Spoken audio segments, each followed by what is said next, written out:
अस्सलाम वालेकुम and welcome back. कैसे हैं जी आप सब? आई होप आप सब बिल्कुल ठीक ठाक और खैरियत से होंगे। साफ़ सुथरा और नीट एंड क्लीन किचन किसको नहीं पसंद। किचन चाहे छोटा हो या बड़ा, साफ़ ज़रूर होना चाहिए। एक औरत कितनी सफाई पसंद है, आप उसका अंदाज़ा उसका किचन देखकर लगा सकते हैं।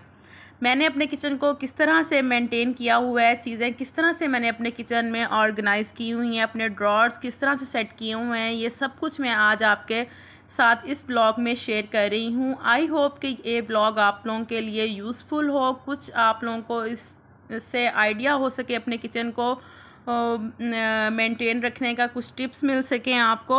और किचन आपको पता है कि हर औरत की जो है ना पसंदीदा जगह है, क्योंकि उसने ज़्यादा टाइम जो है वो अपना किचन में गुजारना होता है, इसलिए उसकी मेंटेनेंस जो है वो बहुत ज़्यादा ज़रूरी है। तो चलते हैं जी टिप नंबर 1 की तरफ। अच्छा, सबसे पहले जो है ना आपको अपने टॉप काउंटर की जो शेल्फ्स होती हैं ना उसका बड़ा ध्यान रखना पड़ता है कि इस पर किसी किस्म के स्क्रैचेस ना आए, टूट ना जाए।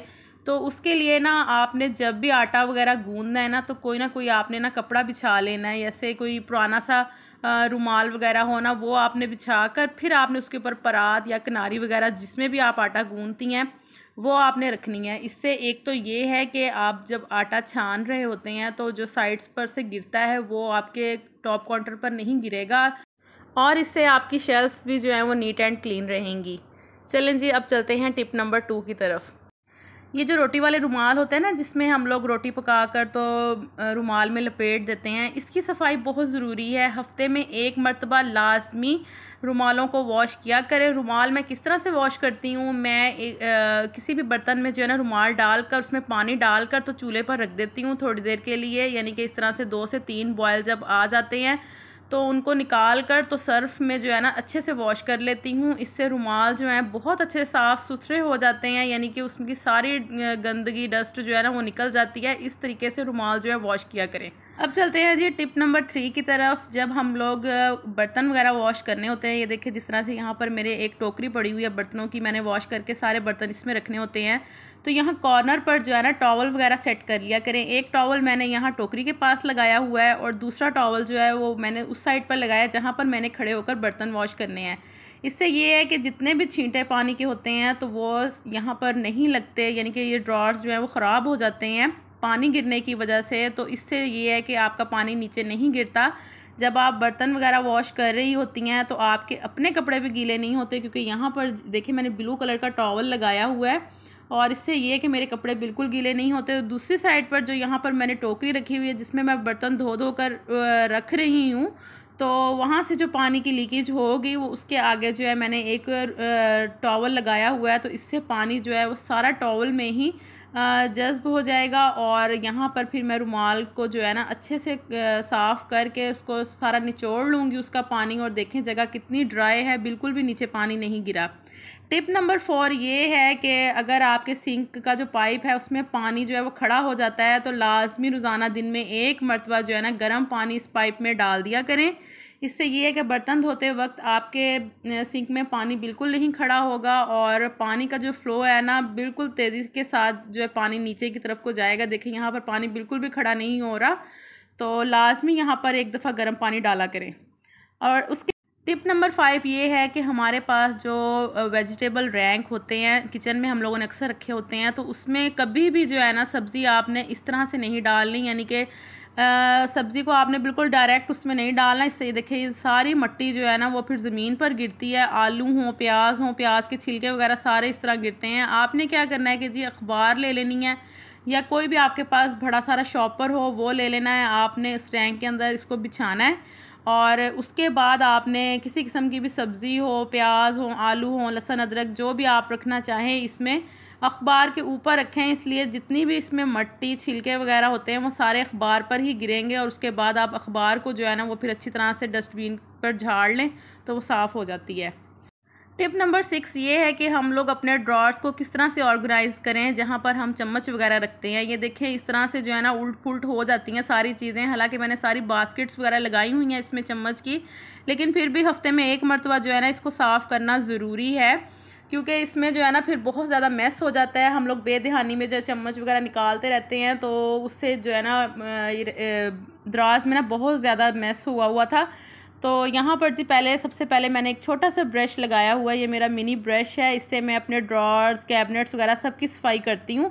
तो जितनी भी डस्ट है सबसे पहले मैं यहाँ पर इसको उठा लूँगी। उसके बाद जी यहाँ पर मैं एक शीट बिछाऊँगी, और शीट्स लाजमी मैं बिछाती हूँ ड्रॉर्स में, इससे ये निशान नहीं पड़ते ड्रॉर्स पर। तो शीट जो है ना उसका लाजमी इस्तेमाल किया करें।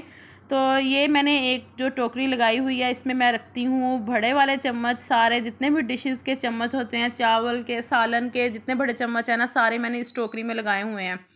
तो यहाँ पर मैं सबसे पहले इनको सेट कर रही हूँ, बड़े चमचों को यहाँ पर रख दूँगी इस टोकरी में। और जो दूसरे चम्मच होते हैं चावलों वाले, और इसके अलावा मीठा खाने वाले, और ये जो फोक कांटे होते हैं ना, इसके लिए ये देखें मैंने इस तरह से ना ये ली हुई है बास्केट, और इसमें पहले से ही पार्टनरशिप हुई हुई है, यानी कि आप बड़े चम्मच अलहदा रख लें, छोटे अलहदा, और कांटे जो हैं वो आप अलहदा रख लें।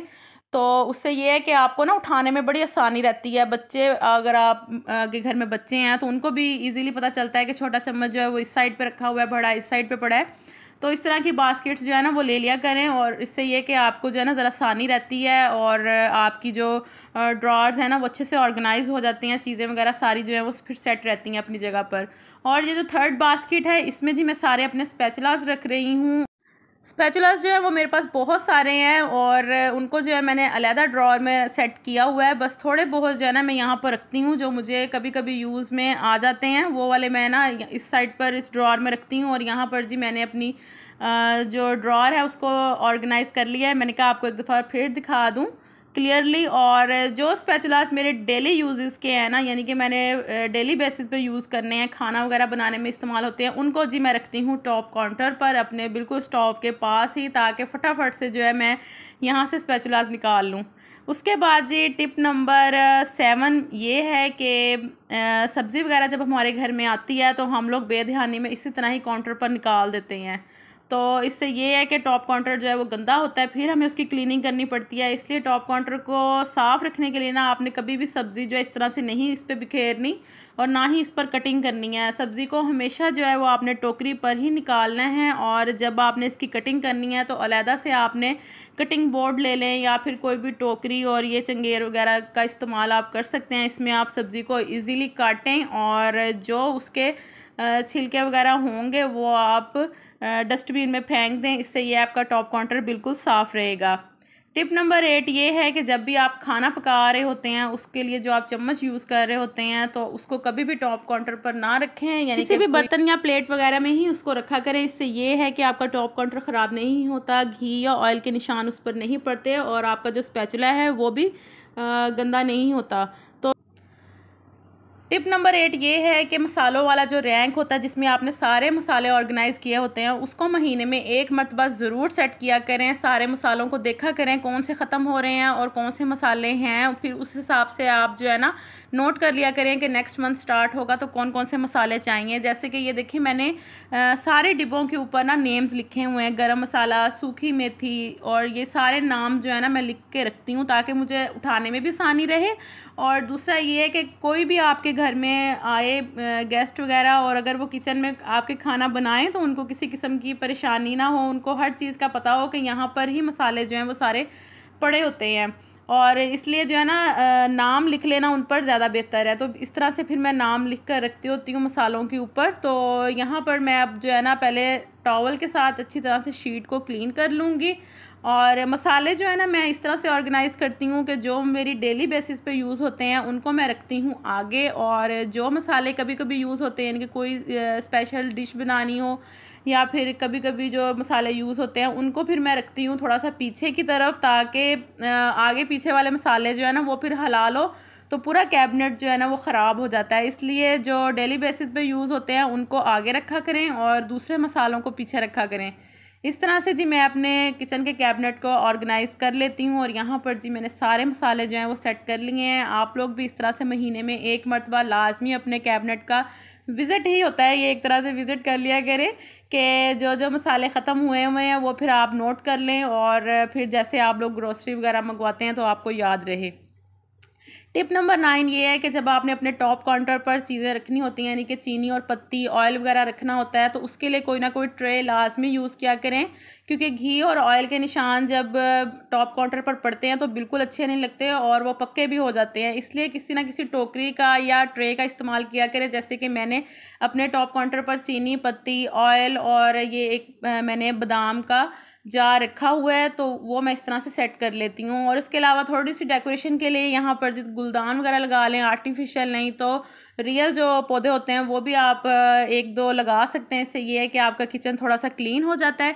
टिप नंबर 10 ये है कि आप अगर अपने शेल्फ्स को, चूल्हे को साफ़ करने के लिए एक मैं DIY बना रही हूँ। मैंने क्या किया है कि 1 चम्मच मैंने लिया है बेकिंग सोडे का, और उसके बाद जी मैंने इसमें लिक्विड डाला है, विम लिक्विड यूज़ कर रही हूँ। आप कोई सा भी लिक्विड यूज़ कर सकते हैं। और साथ में मैं इसमें ना 1/2 कप के करीब डाल रही हूँ सिरका। ये इतना अच्छा DIY है, जो लोग बाज़ार से नहीं परचेज़ कर सकते लिक्विड्स वगैरह शेल्फ़ को, स्टोव को साफ़ करने के लिए, तो वो ये बना कर रख लिया करें अपने घर में। यकीन जानिए बिल्कुल बाज़ार जैसे क्लीनर जैसा ये काम देता है। इससे स्टोव और शेल्फ वगैरह इतनी अच्छी नीट एंड क्लीन हो जाती हैं। ये देखें इस तरह से शेल्फ पर दाग पड़े हुए हैं ना, तो मैं आपको अभी क्लीन करके दिखाती हूँ। तो देखिएगा कि इतने अच्छे नीट एंड क्लीन और चमकदार शेल्फ हो जाती हैं ना। रोज़ाना डेली बेसिस पे आप इसको यूज़ करें तो आप आहिस्ता आहिस्ता से जो आपकी शेल्फ्स है ना वो साफ़ होनी शुरू हो जाएंगी और एकदम से जो है ना वो मुलायम हो जाएंगी। तो ये देख लें, यहाँ पर मैंने इसको अच्छी तरह से इस पर लगाकर और टॉवल फेरा है, तो कितने अच्छे से जो है वो मार्बल जो है वो साफ़ हो चुका है। और इसी आप क्लीनर के साथ अपने स्टोव को भी क्लीन कर सकती हैं। स्टोव को आपने ऐसे करना है कि थोड़ी देर के लिए ना आपने इस पर क्लीनर लगा कर छोड़ देना है, और थोड़ी देर बाद आपने ना इसको टॉवल के साथ साफ़ कर लेना है। तो ये बड़ा अच्छा सा जो है वो साफ़ सुथरा स्टोव हो जाता है और इतनी शाइनिंग आती है स्टोव में। आप एक दफ़ा ज़रूर ये आज़मा कर देखिएगा। और ना रोज़ाना सुबह के टाइम अपने किचन को 20 से 25 मिनट लाजमी दिया करें। ये सारी क्लीनिंग जो है वो मैं डेली बेसिस पे करती हूँ अपने किचन में। तो इससे ये है कि किचन जो है वो बिल्कुल साफ़ सुथरा रहता है, आपको फिर ज़्यादा मेहनत की ज़रूरत भी नहीं पड़ती। रोज़ाना के 20 से 25 मिनट अगर आप ये क्लीनिंग कर लेंगी तो आपका किचन जो है वो इंशाल्लाह साफ़ सुथरा रहा करेगा। और उसके बाद जो स्टोव के पीछे वाली वॉल होती है उसको भी मैं इसी ही क्लीनर के साथ साफ़ कर रही हूँ, क्योंकि जो इसमें सिरका का इस्तेमाल किया गया है, इसके अलावा जो बेकिंग सोडे का इस्तेमाल किया गया है, इससे सारे दाग जो हैं वो इजीली साफ़ हो जाते हैं, चाहे वो वॉल हो, स्टोव हो या फिर शेल्फ हों।